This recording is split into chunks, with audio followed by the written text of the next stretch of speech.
The Skunk Ladder by Patrick F. McManus. Illustrated by Richard Johnson. Question of the week. How can we find adventure in ordinary events? My friend Crazy Eddie Muldoon and I were sitting on the Muldoon corral fence one summer afternoon trying to think of something to do. This was shortly after I had nearly drowned in the creek while testing Eddie's deep-sea diving apparatus, and after we had crashed in our homemade plane during takeoff from the roof of the Muldoon barn, and after our submarine had failed to surface with us in the pond, but before Mr. Muldoon started being treated by old Doc Mosby for a mysterious nervous condition. I recall mentioning to Eddie that his father seemed to be awfully jumpy that summer. And Eddie said he had noticed it too and wondered if it might not be caused by eating vegetables. Even as we sat on the fence, Mr. Muldoon came by on his tractor and stopped to study us suspiciously. "What are you two up to now?" he demanded. "Nothing, Pa," Crazy Eddie said.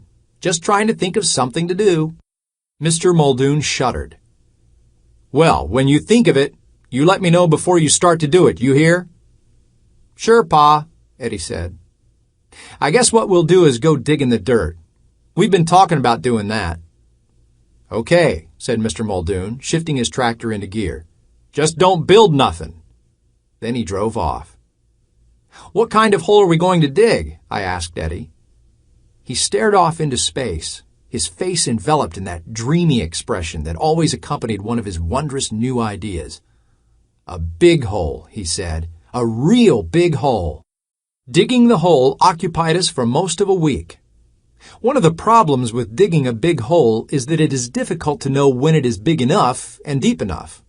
There are basically two kinds of holes dug in the ground.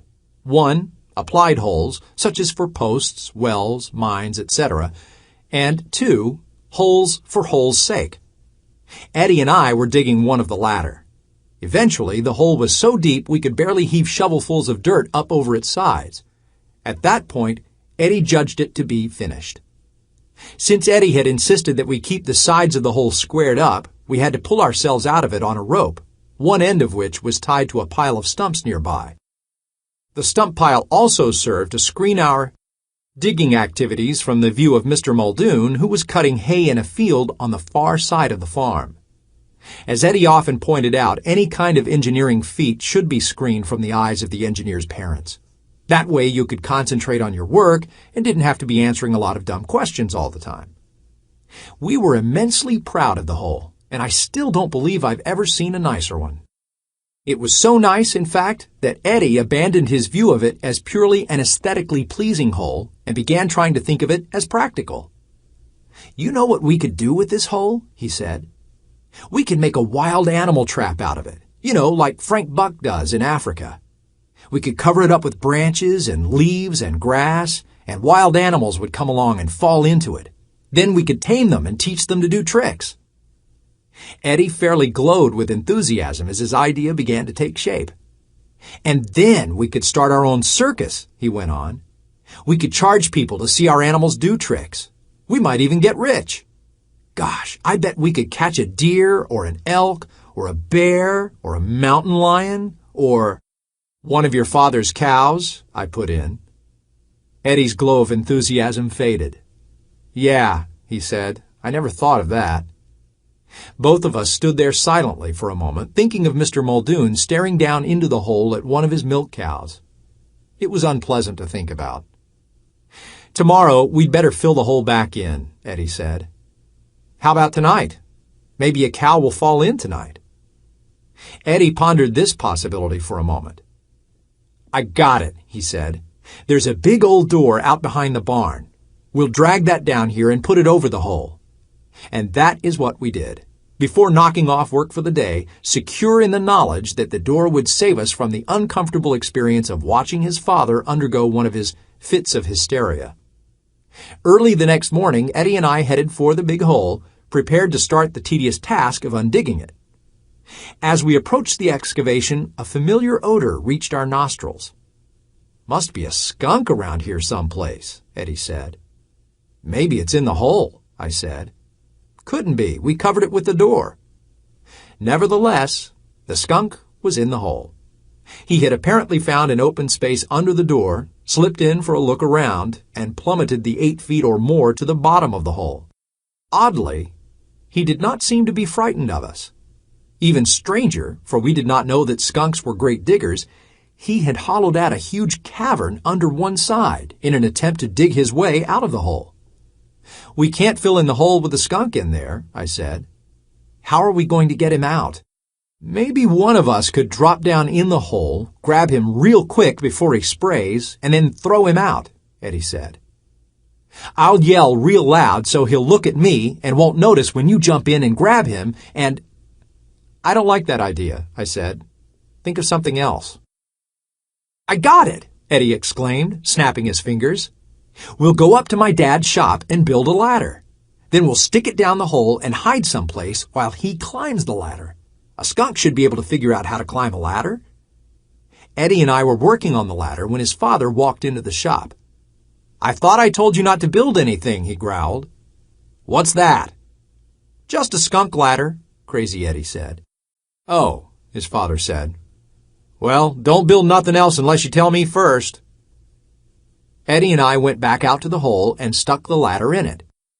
The skunk showed no inclination to climb it, choosing instead to hide in the cavern it had hollowed out.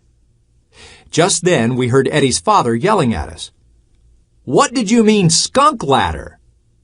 We peeked out around the stump pile, and there was Mr. Muldoon striding across the pasture toward us. "Quick," said Eddie, "help me put the door back over the hole."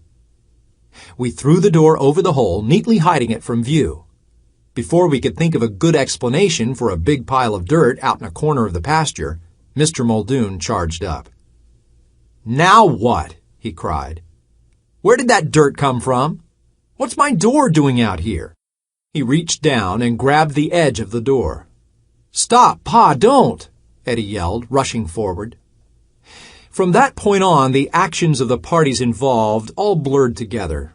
It is difficult to recall the exact sequence of action, but I will try. Mr. Muldoon grabbed the door and flipped it off the hole. Then he said, "Smells like a skunk," at which time he shot out of sight, leaving his straw hat suspended in the air for perhaps a quarter of a second. Later, I deduced that Mr. Muldoon had stepped on the edge of the hole beneath which the skunk had hollowed out its cavern. A cloud of dust puffed up out of the hole when Mr. Muldoon hit the bottom. Then he yelled several serious, colorful words with the word skunk mixed in with them. Next, there were a lot of earthy, scrabbling sounds, and Mr. Muldoon came clawing his way up the side of the hole, but the dirt gave way and he fell back in, saying something like, "Oof!" It is important, perhaps, to realize that all the activity so far had taken place in a span of no more than 4 seconds. Eddie had meanwhile charged forward, yelling, "Pa, Pa, don't hurt him!" He was standing at the top of the ladder when the skunk rushed up that contrivance and emerged from the cloud of dust.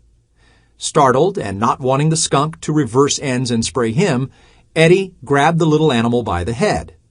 The skunk started scratching and biting, so Eddie threw it back down in the hole, where its arrival was followed by a savage bellow from Mr. Muldoon, who, to our surprise, then came racing up the skunk ladder himself.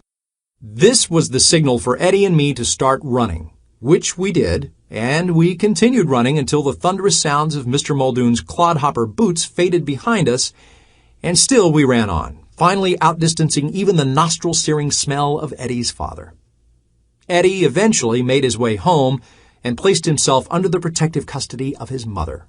Until Mr. Muldoon's rage subsided into the odd little facial tic that was to remain with him for several months. In the ruckus at the skunk ladder, Eddie had been hit in the face with a slight charge of skunk spray. Worried at first that the spray might have affected his brain, Mr. and Mrs. Muldoon finally assumed there would be no lasting ill effects. 20 years later, however, Crazy Eddie became a Ph.D. in chemistry.